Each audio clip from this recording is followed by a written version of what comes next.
Quando a gente pensa em uma universidade, está pensando em conexões entre a história e a filosofia da instituição, entre a estrutura e a equipe, entre os cursos e as necessidades do mercado. Tudo isso conectado a algo maior, que é fazer o bem. Então, se você pensa que é fácil escolher uma universidade, acertou. Faça Unimes, a universidade do seu tempo. Está entrando no ar o programa Prata da Casa, com Gabriele Pontes. Da Rádio Unimes, começa agora o programa Prata da Casa. Aqui você conhece um pouco mais as personalidades que fizeram e fazem parte da nossa instituição.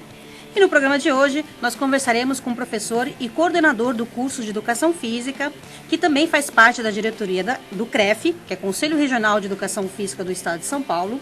Eu estou falando do professor mestre Marcelo Vasques Casati. Conversaremos sobre carreira, filhos, educação física, enfim, conheceremos um pouco mais a vida do professor Casati, além de diversos outros assuntos que acrescentarão enormemente na nossa entrevista. Professor, obrigada por aceitar nosso convite e conversar com a gente hoje no nosso programa. Gabriela, boa tarde. Para mim é um prazer estar aqui na FEFES, na Unimes, falando um pouco da minha carreira, falando sobre educação física, e estou à disposição de vocês. Bom, então vamos conhecer um pouquinho do senhor. Você aqui de Santos, você nasceu em Santos, você nasceu em São Paulo, de onde você vem? Bom, eu sou nascido em Santos, eu sou 2 vezes santista, eu sou santista de nascimento e de time de coração. Nasci ali no bairro do Campo Grande, onde passei boa parte da minha infância, ali na Teixeira de Freitas, Visconde Cairu, Clemente Pereira, mas quando eu tinha por volta dos 10 anos, me mudei para o bairro do Boqueirão, aqui próximo à universidade, mas passei toda a minha vida, quase toda a minha vida aqui na cidade de Santos, e costumo falar que é uma cidade que eu não troco por outra qualquer. Como muitos santistas, Como né? muitos santistas, eu sou bairrista. Uma coisa interessante é que seu pai era professor aqui da Unimes. Conta pra gente um pouquinho, que a sua infância tem tudo a ver com a Unimes, que você vinha muito pra cá, não é isso? Exatamente. Meu pai não nasceu em Santos, meu pai nasceu numa cidadezinha do interior chamada Descalvado, ali na região de São Carlos, Porto Ferreira. E no início da década de 60, depois de formado, ele, antes disso, tentou a carreira no futebol, foi goleiro de futebol, fez educação física e veio para Santos. E iniciou a carreira dele como professor de escola, no Colégio Tarquínio Silva, algumas escolas do estado. E quando foi em 65, ele se casou com a minha mãe, eu sou de 1968, e ele foi um dos primeiros professores da Faculdade de Educação Física da FEFES, antes seu UBAN, agora Unimes. E como todo professor, ele trabalhava muito. Então os nossos passeios eram nos locais de trabalho. Naquela época, predominantemente o curso de Educação Física de manhã, então eles nos traziam, eu e minha irmã mais velha, para o campo do Brasil. E a gente ficava frequentando, ficava naquele ambiente acadêmico esportivo, com diversas, hoje, personalidades do mundo da educação física. Quando eu não estava aqui, eu estava no Internacional, porque boa parte do Internacional, a equipe de handebol, também estudava na FEFES, então a gente se dividia, ou estava no campo do Brasil, o antigo campus da FEFES, ou estava no Internacional. Então, eu estou aqui na faculdade como professor há cerca de 18, 19 anos. Na minha primeira fala, quando me perguntaram quando eu comecei a frequentar a FEFES, foi em 1969, ou seja, com 1 ano de idade. Nossa, muito tempo, né? Você realmente é prata da casa. Muito tempo, muito tempo. E sua mãe? Sua mãe é formada em quê? Minha mãe é formada em contabilidade. E conheceu meu pai no Colégio Tarquínio Silva. Ela trabalhava na secretaria, os dois se conheceram, ali no início da década de 60, e casaram em 65. A partir daí, ela abdicou da carreira profissional para cuidar dos filhos, porque depois meu pai, além da FEFES, além do Internacional, foi trabalhar no Santos Futebol Clube como preparador físico, foi presidente da Federação Paulista de Handebol, teve na Olimpíada de 72, então ele ficava muito tempo fora de casa. Então minha mãe, para cuidar, hoje nós somos em três irmãos, 2 meninas e eu, ela abdicou da sua carreira profissional para cuidar da família. E sua irmã também foi para a área da educação física? A minha irmã mais velha, sim. A minha irmã mais velha, ela fez educação física, ela se formou antes do que eu, ela formou, se eu não estou enganado, em 85, 86. Sempre gostou dessa área, Ela era da área da dança, era bailarina, então sempre militou na área da educação física. Quando se formou, começou a trabalhar em escola. Conheceu o marido dela na faculdade. Os dois se casaram e hoje moram na Bahia, moram em Vitória da Conquista. Olha só que bem legal. longe daqui. E na verdade hoje ela saiu das quadras, ela continua na escola, e hoje ela é coordenadora pedagógica de uma grande escola em Vitória da Conquista. Que nada mais nada menos continua, né? Exatamente. Uma sala de aula, uma escola. Né? A minha irmã mais nova, ela enveredou por um outro lado a área da psicologia. Trabalhou muito tempo na área de psicologia esportiva, até por influência nossa, minha e do meu pai, mas a área dela é mais atendimento em consultório. E na adolescência, na infância, você chegou a fazer algum tipo de esporte? Porque na realidade você já vivia no meio do esporte, né? Eu costumo falar, inclusive estava conversando essa semana com um amigo, eu sempre fui um esportista muito esforçado, fui um atleta sempre esforçado. Nunca me destaquei em nenhuma modalidade. Mas o que você perguntar eu fiz. Eu fiz natação, eu fiz basquete, eu fiz vôlei, eu fiz handebol, eu fiz judô. Então eu passei por diversas modalidades porque eu gostava daquele ambiente, eu precisava estar naquele ambiente. E a gente também sabe a importância que tem o esporte na formação de uma criança. Sim, Meu pai, como estava dentro, tinha essa consciência, então eu tenho grandes exemplos na minha vida, os professores, os técnicos que eu tive na minha vida esportiva. Quando deu lá para os 16, 17 anos, que eu entrei muito cedo na faculdade, eu parei com a minha carreira esportiva, se é que pode chamar assim, e me dediquei somente à faculdade depois da profissão. E como é que você fez faculdade aqui na Unimes, né? Fiz aqui. E como é Fiz que na era FEFES. Pra gente é FEFES. Na verdade, FEFES. você não acabou, né? Não parou o esporte, você continuou. Exatamente. Você estudou um pouco mais, né? Eu passei para fora da quadra. Na verdade, eu formei na FEFES em 1988. Sou da turma de 88. E várias pessoas que se formaram hoje na minha turma, hoje estão no mercado de trabalho. E era uma educação física totalmente diferente, né? Sim. Primeiro, não estava num campus como esse, com instalações modernas. Segundo, a própria educação física, na essência da palavra, era outra. Na década de 80, ou você falava em escola, ou você falava em academia. Década de 80 foi o boom das academias, com a abertura democrática no país. Sim. E mais nada. Então eu fiz um curso lá de 3 anos, onde a profissão nossa ainda não era regulamentada. Entrei na faculdade com 18, logo na sequência comecei a trabalhar. Você não ficou com medo de fazer uma faculdade que não era regulamentada na época? Porque como é que estaria, né, o mercado de trabalho? Porque aí entram outras pessoas que às vezes não teve tanta experiência, tanto estudo quanto você. Existia muito isso, mas a educação física estava num crescente muito grande. Estavam chegando as grandes academias, os grandes métodos no Brasil. Havia uma discussão muito grande. Eu lembro que na época da faculdade nós fomos convidados para assistir uma palestra no SESC com o pessoal do Comitê Olímpico Norte-Americano. E as informações que eles trouxeram para a gente, eu fiquei maravilhado, em 86, 87. E quando terminou a palestra, falou, olha, o pessoal do Comitê Olímpico, nós estamos mostrando para vocês porque isso é ultrapassado para a gente. Nossa. Então toda a tecnologia que nós nunca tínhamos visto, eles estavam mostrando. Então a gente percebia, eu percebia, meus colegas, que a educação física estava num crescente muito grande. Como cresceu? Não era regulamentada, havia um movimento muito grande já naquela época, por meio das APEFs, as Associações de Professores de Educação Física, para regulamentar, mas não era regulamentada. O que aconteceu quase 10 anos depois. Sim. E depois de formado, você chegou a trabalhar como monitor, não é isso? Um monitor de fazenda, não é? Na verdade, eu durante a faculdade, eu trabalhei numa escola. Trabalhei numa escola em São Vicente chamada Henrique Oswald, onde havia atendimento de crianças com deficiência, com e sem deficiência. E foi o meu primeiro contato com esse público. Foi um choque muito grande, mesmo porque naquela época, década de 80, nem esse componente curricular, nem essa disciplina, como popularmente se chama, nós tínhamos na faculdade. Como é que eu vou atender na minha sala um autista, um deficiente físico, um deficiente visual, um deficiente auditivo? Então a gente começa a aprender na prática. Nossa, que desafio, hein? Foi um desafio muito grande. E nas férias escolares, meu pai, como professor de educação física, ele reunia um grupo aqui em Santos e levava algumas crianças para um acampamento de férias, que também era algo novo. Naquela época se falava muito no Paiol Grande. E logo na sequência ali, no início da década de 80, final de 70, começo de 80, apareceu o Rancho Ranieri, de um ex-paioleiro, um amigo nosso até hoje, o Aulos. E quando eu me formei, o Aulos nós éramos tão amigos, o senhor, muito amigo do meu pai. Ele veio na minha formatura e me trouxe de presente uma mala e um contrato. Olha, esse é um presente que muita gente poxa. quer. E falei, eu ia morar lá. Ele queria que eu administrasse.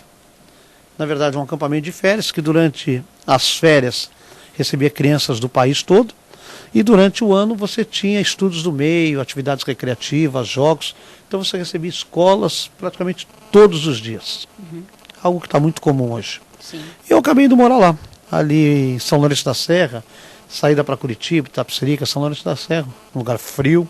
Fiquei durante 7 anos lá. Foi uma experiência muito grande. Isso você tinha uns 22, 23 Tinha anos? 20 anos. Tinha 20 anos, porque eu saí da faculdade com 20 anos. Eram 3 anos, 18, 19 e 20. Logo com 20 anos fui morar fora de casa. Algo que eu nunca pensei. Tanto que quando eu fiz o vestibular da Educação Física, eu fiz para FEFES e fiz FUVEST. FUVEST eu passei na primeira fase e não fui fazer a segunda fase. Porque eu não queria sair de casa. Era uma posição muito cômoda, ficar em casa. Foi muito família? Eu sou muito enraizado.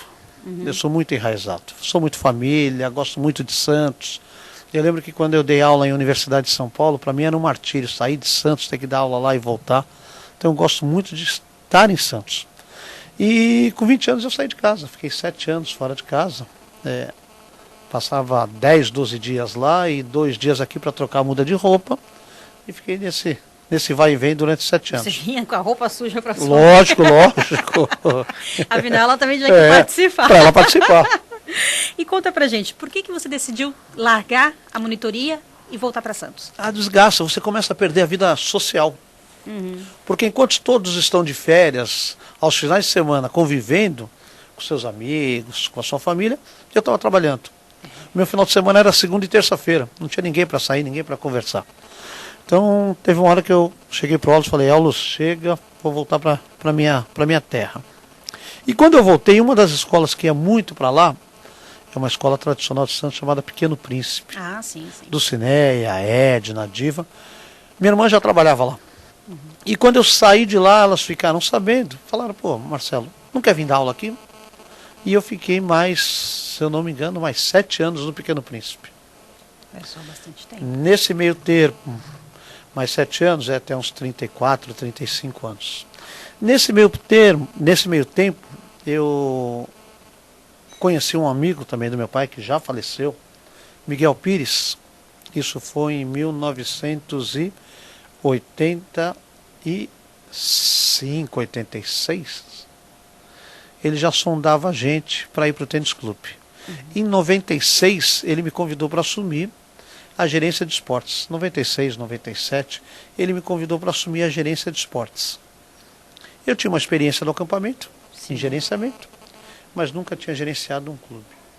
E comecei a gerenciar o tênis clube. E Santos sempre foi muito tradicional em clube, né? Sim, sim. O esporte, antigamente, em Santos, era dentro dos clubes. Então, fui para o tênis clube gerenciar, me dividindo um pouco com a escola.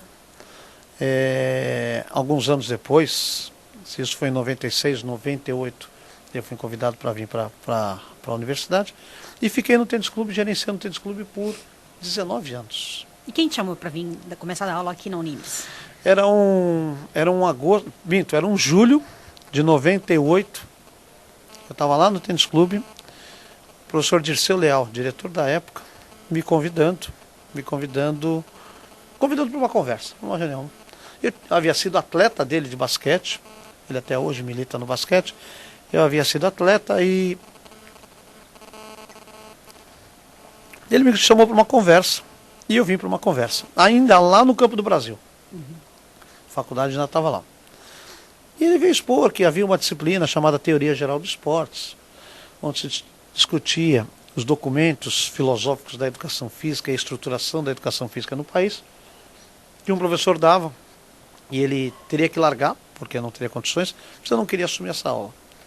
Bom, de pronto, fiquei assustado, mas aceitei o desafio. Isso era final de julho. 15 dias depois eu tinha que começar a dar aula. E como é que foi o primeiro dia de aula? Horrível, terrível.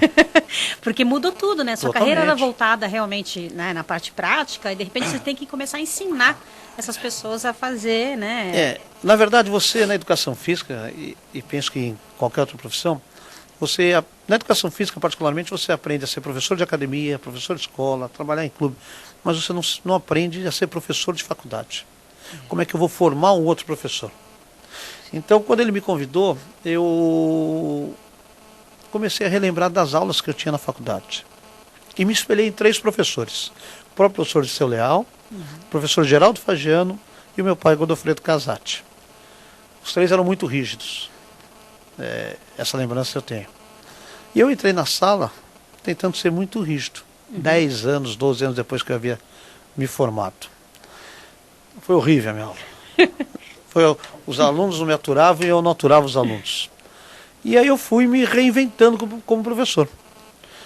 Em uma sala grande, eu lembro que eu entrei numa sala que havia lá no Campus do Brasil, eu tinha 80, 90 alunos. Nossa, bastante gente. Naquela época você não tinha tecnologia, você usava transparência. E a minha aula era muito chata. Você discutir documentos filosóficos com transparência e lendo a transparência, acho que os alunos não dormiam por respeito. E aí eu comecei a perceber. Aquele primeiro semestre foi arrastado e eu me reinventei como professor. Logo depois, a gente percebendo a necessidade do ensino superior, eu fui fazer um mestrado. Fazer um mestrado na área de administração, aqui, mesmo porque eu trabalhava com gestão, sempre trabalhei com gestão. Quando eu terminei esse mestrado, em 2001, 2002, eu já estava melhor como professor. Também mais maduro pela profissão. Mais maduro, a pelo discussão tempo. era mais embasada, você para de falar em cima de achismos, mas você fala em cima de conceitos, mas também não me sentia preparado. 2 anos depois fui fazer um outro mestrado, na área de educação, na área de formação de professores. E aí eu percebi que as minhas aulas melhoraram, pelo menos os alunos não dormiam e os alunos participavam mais, como acontece até hoje. Um lado bom também do mestrado é que você conhecia a sua esposa, não foi? Exatamente. Eu conheci a Renata. Quando nós fomos fazer o mestrado, o primeiro mestrado, nós fomos em 3 professores aqui da FEFS. Nós combinamos de os 3 fazerem o processo seletivo, passar e terminar junto. E fizemos juntos. E esse mestrado, naquela época, era permitido o mestrado ser cursado aos sábados. Nós ficávamos o sábado todo na universidade, que oferecia o mestrado, e na hora do almoço a gente sempre saía para almoçar. E numa dessas saídas, um dos professores que foi professor nosso aqui, que já faleceu, o Antônio Ascensão, ele convidou a Renata para almoçar com a gente. Que ela também é da área da educação física. Nada, não tem nada a ver com a educação física. Então, onde você surgiu essa Na verdade, beleza? como era um mestrado na área da administração, a Renata militava, trabalhava. Hoje também ela está um pouco fora do mercado de trabalho, por um problema pessoal com a mãe dela, de doença e família. Mas a Renata, ela trabalhava na área de hotelaria hospitalar, no Hospital São Luís de São Paulo. Então ela começou a fazer o mestrado, pensando em ampliar também os conhecimentos. E aí nós nos conhecemos no mestrado, isso foi em 99, já são aí quase 20 anos. Sim. Namoramos por bastante tempo, eu enrolei ela bastante, até casar, e somos casados aí há 11 anos já. E tem um filho, né? E tem um filho. Tem um filho, o Guilherme. Guilherme que eu acredito que puxou a minha veia. Ele dorme com bola, acorda com bola, é um menino muito ativo, gosta muito de estar no meio esportivo, gosta de assistir jogos, gosta de participar de jogos, tanto que já fez natação, hoje por falta de horário não faz mais, faz futsal, faz futebol society, faz judô. E eu acredito que ele puxou também, ele tem uma veiazinha do meu pai, do avô, porque ele também quer ser goleiro de futebol. Estou tentando tirar da cabeça dele, mas está difícil. Pai de goleiro sofre muito. Mas quando é para ser, tem que ser. Tem que ser. Não adianta você querer que não, mas quando a pessoa quer de verdade, ela vai atrás, ele gosta. Atrás. 7 anos, gosta de ser goleiro. Vai todo paramentado para os treinos, toma bolada no rosto, não está nem aí. Olha que legal. Isso é muito bacana. Uma coisa muito interessante que eu estava conversando antes de entrar no ar, foi que a educação física mudou muito. Sim. Né? Queria que você falasse um pouquinho, porque quando a gente fala educação física, muita gente que não conhece, não sabe, acaba achando que o aluno ele só aprende regras de futebol, regras de jogos. Explica pra gente um pouquinho o que é educação física hoje em dia. A educação física, na minha época, as pessoas brincavam que também era uma profissão de vagabundo, né? Você passa 3 anos na faculdade fazendo academia, não precisa pagar academia, jogando bola e não precisa pensar muito. A educação física é outra. Década de 80, como eu falei para vocês, a educação física estava restrita à escola e às academias. E cada vez mais a população se conscientiza da importância da prática da atividade física. Sim. Isso vem num crescente muito grande. Hoje, se você pegar qualquer jornal, tem uma reportagem falando sobre atividade física. Sim. Se você pegar qualquer programa de televisão, tem uma reportagem. Hoje você tem professor de educação física no horário nobre da Globo, que é lá no Fantástico. Márcio Atala falando sobre atividade física. Então a educação física ela também se reinventou. Por quê? Porque nós trabalhamos com pessoas. Eu costumo falar para os meus alunos, na primeira aula, por que eles vieram fazer educação física. Porque na realidade, eu acho que as pessoas também são muito novas, né? As pessoas, não, os alunos respondem, não, porque eu gosto de academia, eu gosto do fitness, eu gosto de jogar futebol, basquete. Primeira coisa, você tem que gostar de pessoa. Se você não gostar de gente, você não vai dar certo na profissão. Porque nós vamos passar a nossa carreira toda se relacionando com pessoas. Sim. Pessoas das diferentes faixas etárias, das diferentes classes sociais. Então, primeiro nós temos que gostar de pessoas. E a educação física, como nós trabalhamos diretamente com as pessoas mudaram. Sim. Antigamente as pessoas morriam com 50, 60 anos.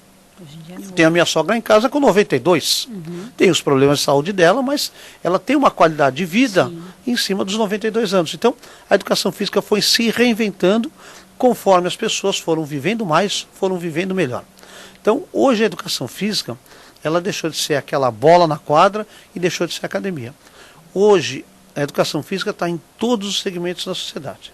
Se você falar em hospital, há 15 dias nós trouxemos um professor de São Paulo, o professor Rodrigo Gonçalves Dias.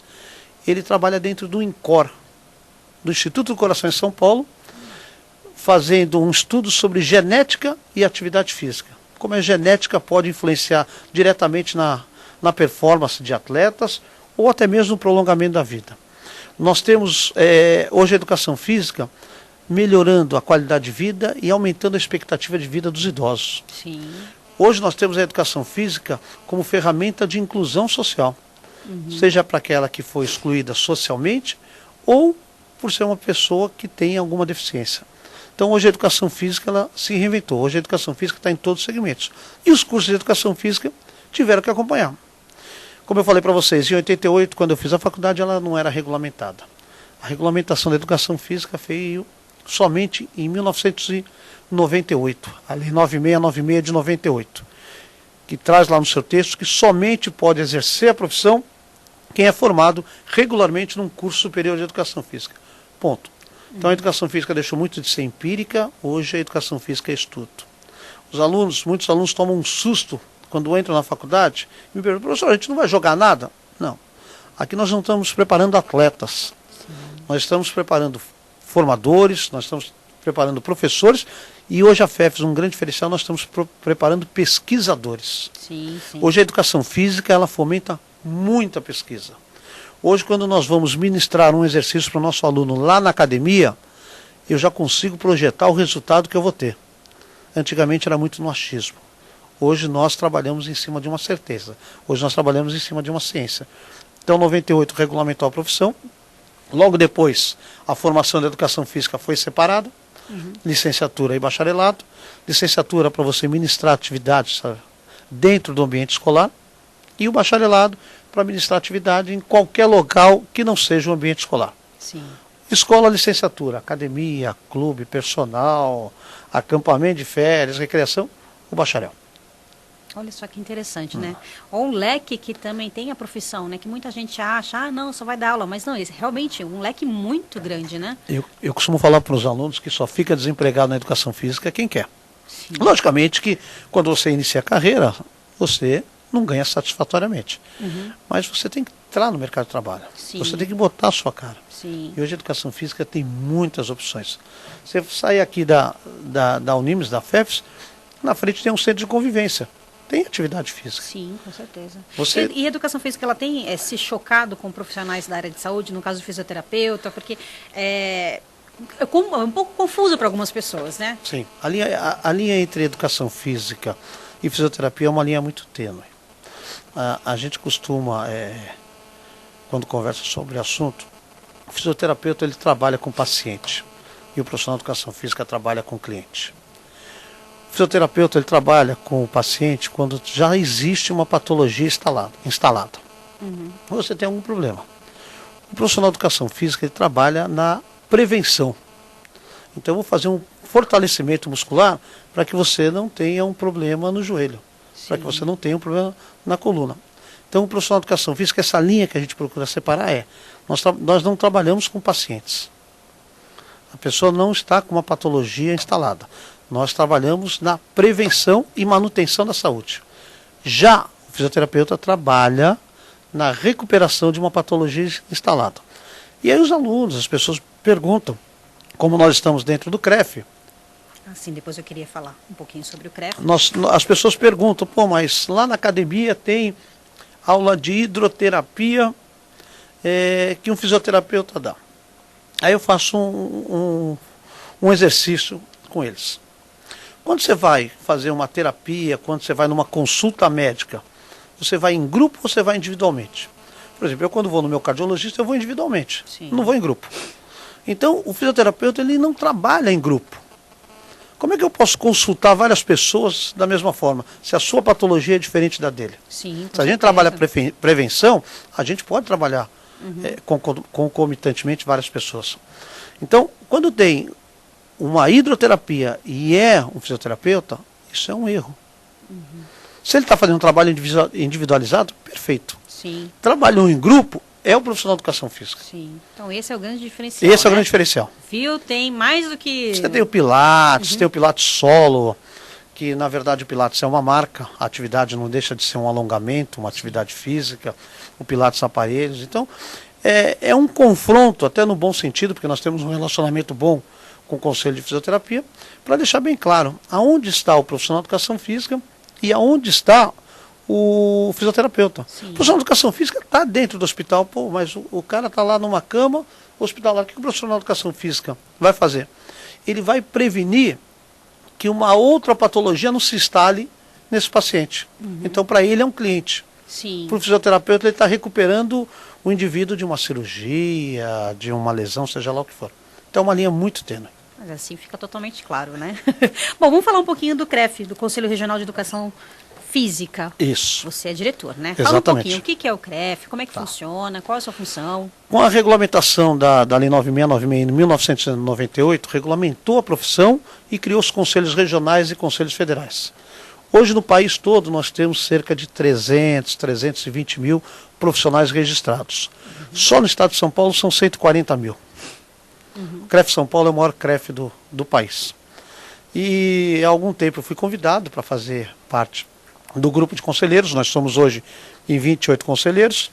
E de um tempo para cá eu venho sendo convidado para formar a diretoria. Até o ano passado nós tínhamos uma formação de uma diretoria, onde eu estava como vice-presidente.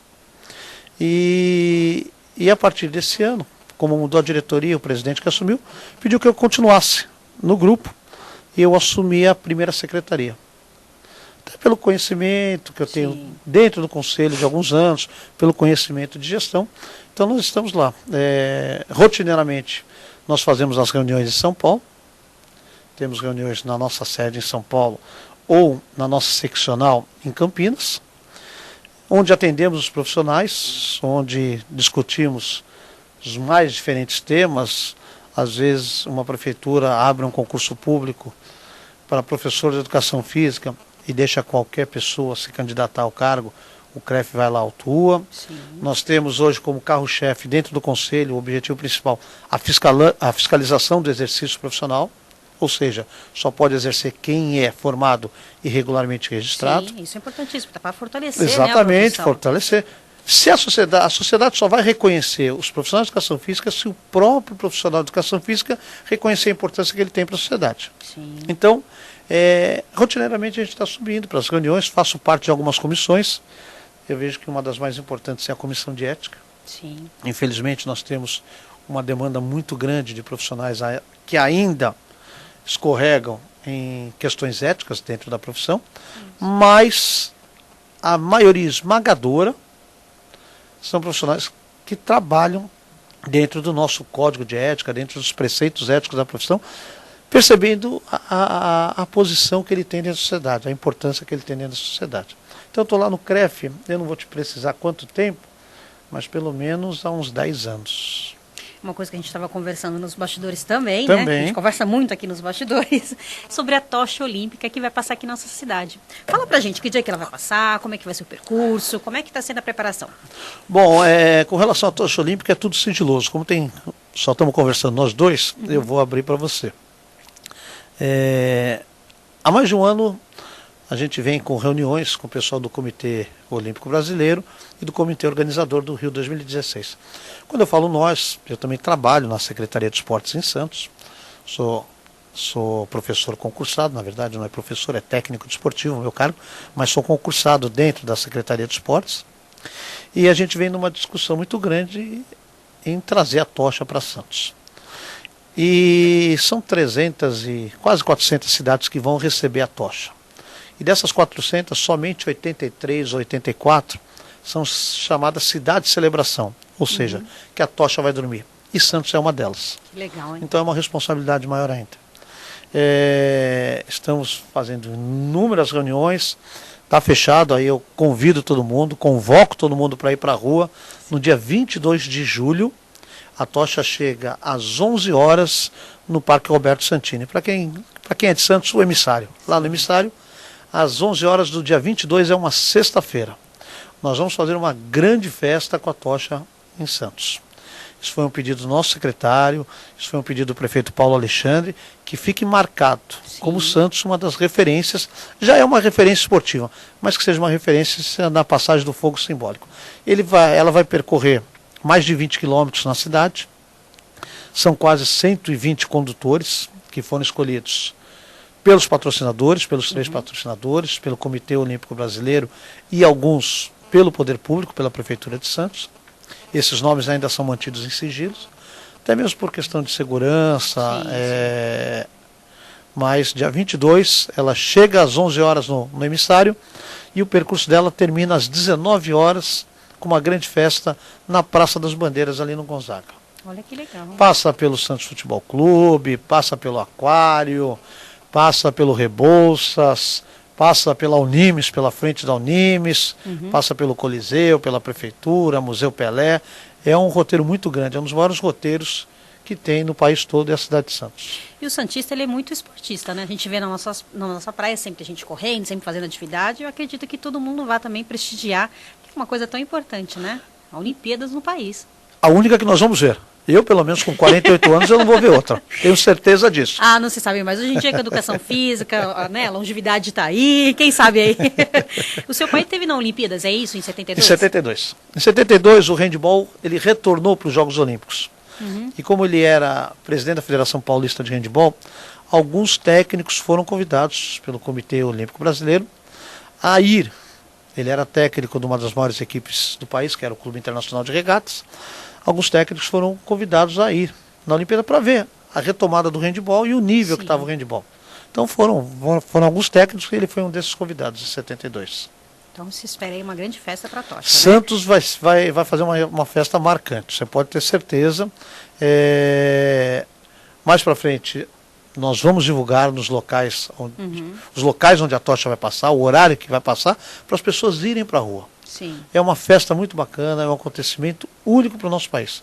E Santos tem que participar do tamanho que é a cidade hoje esportiva, mas já foi considerada a cidade mais esportiva do Brasil lá na década de 50.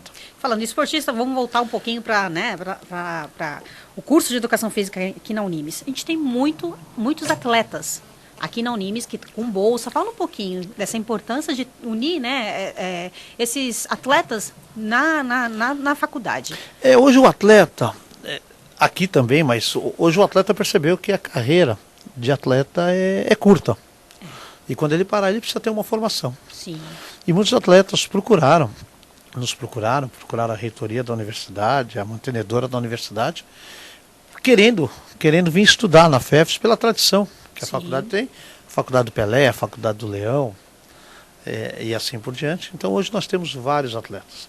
Hoje a maior expressão entre os atletas que nós temos, com certeza, é a Maria Suelen Altman. Sim, já foi entrevistada aqui também no nosso programa. Já listada, já convocada para os Jogos Olímpicos e com grande chance de medalha. Mas além da Maria Suelen, nós temos vários atletas da área do pedestrianismo. Sim. A Sirlene, o Rodrigo Valério. Então nós temos vários atletas que representam a Unimes, que representam a FEFES nos mais diferentes cenários esportivos. E hoje nós temos uma mescla muito grande dentro do nosso curso. Hoje nós temos o esportista. Lá atrás, eu posso dizer que 90% dos alunos que nós tínhamos na FEFES eram pessoas que praticavam esporte. Mas com a diminuição dos espaços esportivos da cidade, os clubes fechando, muitos atletas ou deixaram a cidade ou não se interessaram em estudar. Então hoje nós temos um perfil diferente do aluno da educação física, principalmente na FEFES. Hoje o aluno vem em busca de conhecimento. Hoje o aluno vem em busca de conhecimento científico. Tanto que a FEFES hoje é um dos maiores polos de difusão do conhecimento científico na área da educação física do país. Quando nós falamos em entidades, em instituições privadas. Logicamente que nós não podemos comparar a uma USP, a uma Unicamp, mas quando nós falamos em instituição privada, Santos é uma das referências no país. E isso não é falado por nós. Isso é falado nos congressos que os nossos alunos participam, que os nossos professores participam. São inúmeros trabalhos. E a gente, se você quiser, a gente pode listar aqui o dia todo dos congressos que nós participamos. Isso é verdade. E vamos falar um pouquinho sobre você. Teve uma fase da sua vida que você fez concurso público. Você fez 2, não é isso? Explica pra gente. Eu nunca pensei em ser funcionário público. Quando você está fora do funcionalismo público, você tem uma visão do funcionário público. Sim. Quando você está dentro, você tem uma outra visão. Quando você está fora, funcionário público é aquele que não trabalha. Quando você está dentro, você vê o quanto se trabalha dentro do funcionalismo público, mas por muitas vezes, até mesmo para controle, a máquina ela tem que ser amarrada. E mesmo amarrando a máquina, você vê diversas notícias que tem pelo país. Então eu fiz um concurso público, não vou precisar a data, mas eu fiz um concurso público para ser professor de Estado. E eu passei nesse concurso público e comecei a trabalhar em Cubatão, num colégio chamado Castelo Branco, Castelão, lá no Casqueiro, um colégio enorme. Fiquei 1 ano no Castelão e depois quis vir mais para cá. Não consegui vir para Santos, numa remoção, acabei indo para o Guarujá. Fui para o Guarujá, fiquei mais 6 ou 7 anos numa escola chamada Galdino Moreira, que foi um laboratório, uma aprendizagem muito grande. Primeiro porque eu já dava aula na faculdade, então eu trabalhava nas duas pontas. O Galdino Moreira é uma escola no Guarujá, é uma das poucas escolas que ainda não foram municipalizadas. Ou seja, eu trabalhava com criança do 1º ao 5º ano, crianças de 6 a 12 anos. E tudo aquilo que eu discutia na faculdade com os alunos, a gente colocava em prática Olha que legal. Na escola. Diversas vezes eu levei os alunos da FEFES para dentro da escola. Para ver a parte Para a prática, gente vivenciar. né? Para a gente vivenciar o que acontecia realmente. Porque uma coisa é a formação, outra coisa é a atuação prática. Sim. Por muitas vezes a gente se assusta quando chega no mercado de trabalho. Sim. Porque, vamos pegar aqui o exemplo da FEFES. Nós temos um campus maravilhoso, 2 ginásios, cobertos, bola e material esportivo sobrando. Aí você chega numa escola pública, onde quando você tem uma quadra, uma instalação esportiva, você tem que dividir com a comunidade. Você não tem material nenhum, se o professor não comprar, você não tem material. Então você tem toda essa dificuldade, a indisciplina do aluno e assim por diante. Então, 6, 7 anos que eu passei no Galdino Moreira, para mim foram uma vivência muito bacana. Foi um laboratório muito bom e eu acho que eu pude contribuir um pouco com a escola. Nesse meio termo, abriu um concurso na Prefeitura de Santos. E um concurso diferenciado, um concurso para técnico desportivo nas mais diferentes áreas da educação física. Técnico desportivo para trabalhar com pessoa com deficiência, técnico desportivo para trabalhar com pessoa idosa, técnico desportivo para trabalhar com futebol e técnico desportivo para trabalhar com gestão esportiva, que sempre foi a minha área. Sim. Acabei fazendo esse concurso, passei. Estou na Prefeitura de Santos há quase 3 anos, como concursado, e hoje eu trabalho dentro da Secretaria de Esportes, ligado diretamente ao gabinete do secretário, onde nós montamos um grupo de gestão. 3 pessoas que foram aprovadas nesse concurso. Hoje a gente pensa a secretaria. Interessante que você acabou vivenciando e acaba levando para fazer a mudança. Exatamente. Né? E a gente pensa, quando eu falo pensar a secretaria, é a gente não atuar depois que aconteceu. Sim. É a gente atuar antes, a gente prever, a gente planejar. O que eu quero para 2017, o que eu quero para 2018, o que nós podemos fazer. Logicamente que dentro da realidade de uma prefeitura, sim, mas hoje eu trabalho na Prefeitura de Santos também. Acabei, por falta de tempo, me exonerando do Estado.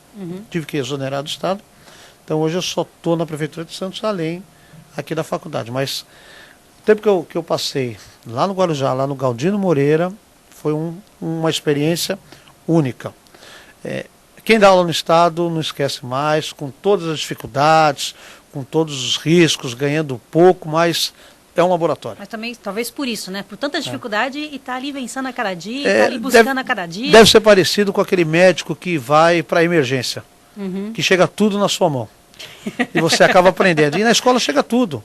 Tem aquela criança que vai para a escola porque não tem o que comer, só vai atrás da merenda. Sim. Tem aquela criança que quer estudar, tem aquela criança que tem dificuldade, aquela criança que não tem o pai e a mãe e a escola é a única referência.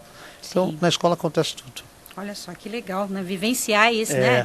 Esse momento da vida dessas crianças. E na época, eu lembro que eu peguei um ano também, eu estava no Galdino, que é uma escola numa comunidade bem carente, ali na Vila Rã. Poucas pessoas conhecem a Vila Rã. O pessoal conhece Pitangueiras, Enseada, Tom, mas a Vila Rã o pessoal não conhece do Guarujá. E um ano eu trabalhava lá, e nesse mesmo ano eu trabalhava no tênis clube. 2 realidades totalmente diferentes. Totalmente. Em relação à classe social, em formação. Então, foi uma experiência única. Falando em experiência, planejamento, existe uma negociação com alguns países, não é isso? Para, de repente, começar a perceber o clima aqui do Brasil e usar aqui Santos, não é isso? Isso. Nós estamos em 2016, se eu não estou enganado, em 2012, eu trabalhava dentro da Secretaria de Esportes num cargo de confiança do secretário à época.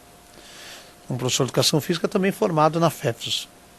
E quando o Brasil foi aceito como sede, o Comitê Olímpico Brasileiro começou uma movimentação muito grande de detectar locais para que os países pudessem fazer aclimatação. Isso acabou caindo na minha mão dentro da Secretaria de Esportes e nós cadastramos alguns equipamentos da cidade de Santos. O Sesc foi um deles, a Arena Santos, cadastramos a Unimes e outros aqui da nossa cidade.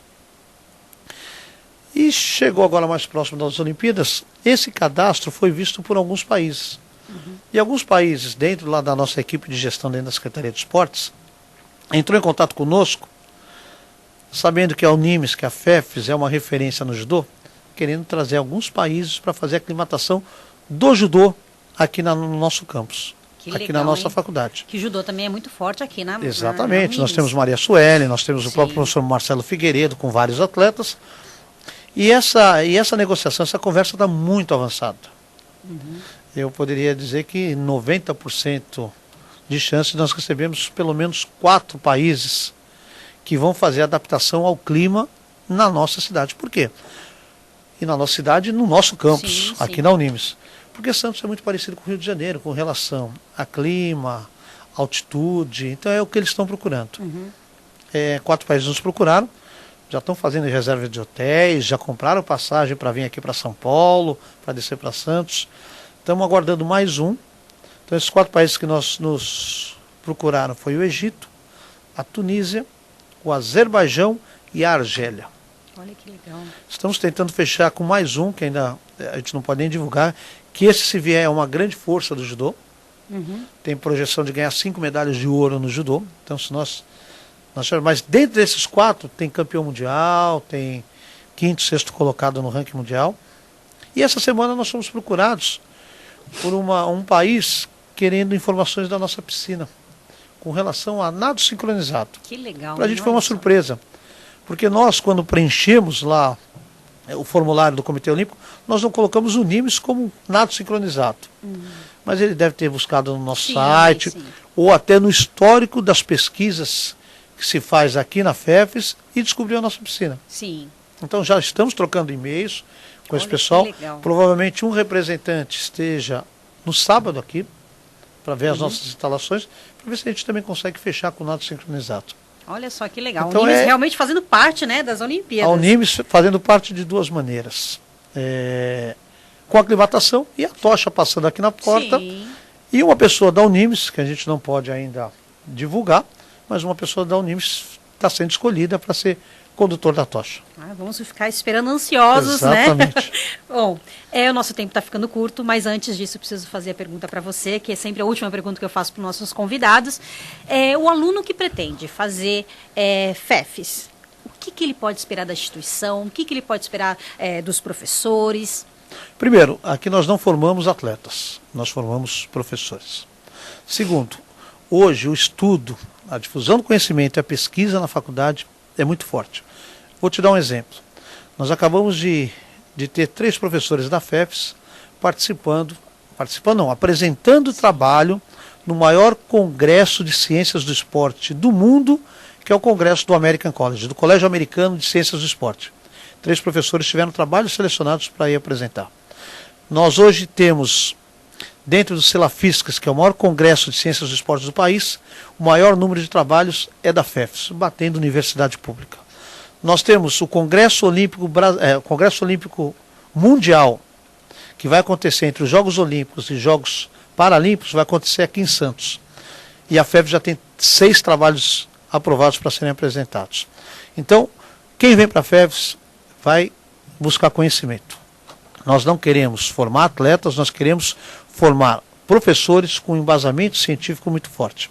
Hoje, o nosso corpo docente, nós temos 95% do nosso corpo docente de mestres e doutores que estão ligados diretamente à pesquisa. Quem quiser conhecer os nossos professores, acessa o nosso site e clica lá no currículo Lattes dos nossos professores. São, por semana, e nós temos um grupo aqui de professores que publica bastante, por semana eu recebo a confirmação do aceite de 1 ou mais trabalhos, pelo menos 2 trabalhos por semana, em revistas científicas indexadas ou apresentação em congressos. E não são trabalhos só de professores. 90% dos nossos trabalhos de conclusão de curso viram artigos científicos e são publicados em revistas e apresentados em congressos. Que legal, hein? Então, hoje, o grande diferencial da FEFES é o conhecimento, é a difusão do conhecimento, é a educação física como ciência. Hoje, o aluno da FEFES não vai para o mercado de trabalho achando. Ele vai exercer a profissão já com certeza do que ele vai oferecer para o seu aluno, para o seu cliente, seja lá onde for. Então, esse é o grande diferencial da FEFES. É isso aí. Professor Casati, obrigada pela sua presença. Eu queria deixar um espaço para você mandar o seu recado para quem estiver nos ouvindo. Fique à vontade. Eu agradeço o convite. É muito legal a gente poder falar, não só da gente, mas falar da nossa profissão, que eu sou apaixonado, da FEFES, que eu tenho um vínculo muito grande. Eu tenho 48, eu tenho um vínculo de 47 anos. E eu deixo o convite. Aquela pessoa que está pensando em fazer faculdade de Educação Física, venha nos conhecer. Entra no nosso site, nos procure, nós estamos todos os dias aqui na universidade, vai se surpreender como a FEFES, como a Educação Física mudou e a FEFES acompanha essa mudança. Isso é verdade. Bom, pessoal, lembrando, acessem e curtam a nossa página no Facebook, Prata da Casa. Lá vocês podem encontrar outras entrevistas que fizemos aqui, além de fotos, bastidores, ou então mande o seu recado pra gente. Prata da Casa é apresentado por Gabriele Pontes, com operação de áudio de Luiz Henrique Andrade e coordenação de Stênio Lozada. O programa de hoje vai ficando por aqui. Um abraço a todos e até mais. Quando a gente pensa em uma universidade, está pensando em conexões entre a história e a filosofia da instituição, entre a estrutura e a equipe, entre os cursos e as necessidades do mercado. Tudo isso conectado a algo maior, que é fazer o bem. Então, se você pensa que é fácil escolher uma universidade, acertou. Faça Unimes, a universidade